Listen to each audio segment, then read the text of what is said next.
आदरणीय प्रधानमंत्री नरेंद्र मोदी जी के नेतृत्व में पूरे देश भर में 9 साल के कार्यकाल में बहुत सारा विकास हुआ है और अंतर्राष्ट्रीय स्तर पर भारत का सम्मान और ज़्यादा मजबूत हुआ है।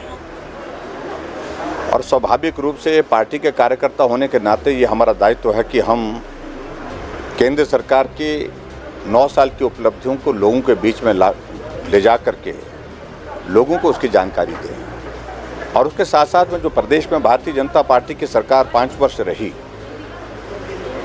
उन उपलब्धियों को भी लोगों के बीच में लेकर के जाए। और उस दृष्टि से आज संयुक्त मोर्चा की यहाँ पर कुल्लू की बैठक संपन्न हुई, इससे पहले मनाली की भी संपन्न हुई और हमारा कार्यकर्ता पूरे जोश के साथ लग गया है। और जहाँ तक इस छोटे से प्रदेश हिमाचल प्रदेश के लिए नरेंद्र मोदी जी का जो योगदान रहा, सहयोग रहा, उसको हम कभी भूल नहीं सकते।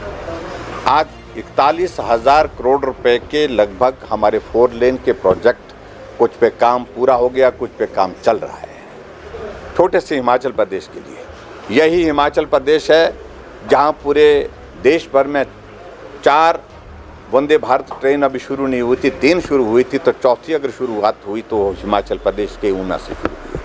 हिमाचल प्रदेश के लिए बल्क ड्रग फार्मा पार्क मिला, हिमाचल प्रदेश के लिए मेडिकल डिवाइस पार्क मिला और हिमाचल प्रदेश के लिए नरेंद्र भाई मोदी जी के आशीर्वाद से ऑल इंडिया मेडिकल इंस्टीट्यूट मिला, जो जिसका शिलान्यास भी उन्होंने किया, उसका उद्घाटन करके भी समर्पित किया प्रदेश की जनता के लिए।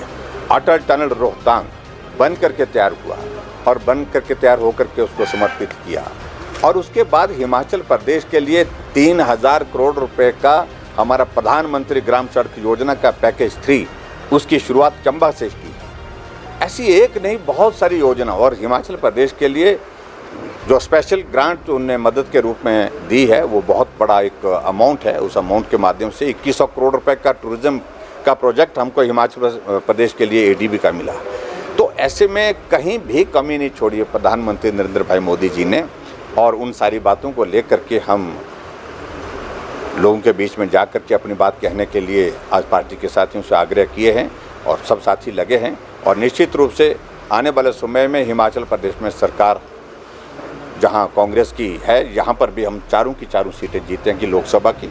और दूसरी बात, जो कांग्रेस की सरकार वर्तमान सरकार है उसका 6 महीने का कार्यकाल में आप देखिए 8,000 करोड़ रुपए का ऋण ले लिया, जो सर्वाधिक है आज तक के टाइम स्पैन के हिसाब से। इतने छोटे से समय में इतना सारा लोन ले लिया, जो हमको पाठ पढ़ा रहे थे कि लोन लिया।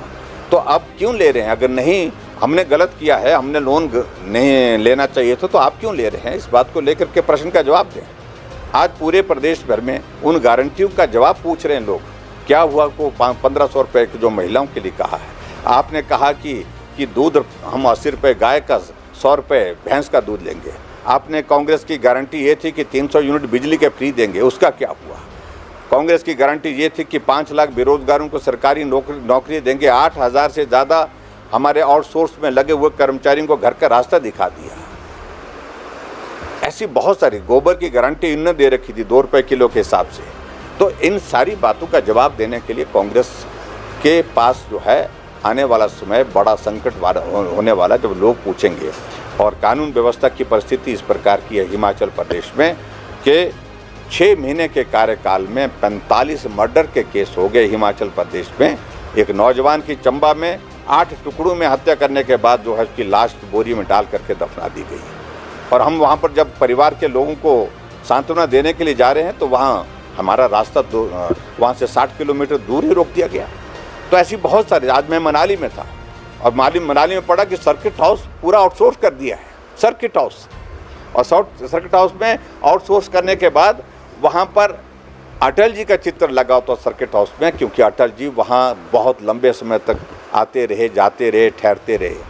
नरेंद्र भाई मोदी जी का वहाँ पर फोटो लगा, तो वो तो वर्तमान में प्रधानमंत्री हैं, लेकिन वहाँ से फोटो हटा दिया गया है। बहुत विचित्र परिस्थिति है ये कांग्रेस की, जिस प्रकार से ये सारी चीज़ें कर रहे हैं। और मैं सिर्फ इतना ही कहना चाहता हूँ कि आने वाले समय में जब लोकसभा का चुनाव आएगा, लोग इनको सबक सिखाने के लिए इंतज़ार कर रहे हैं।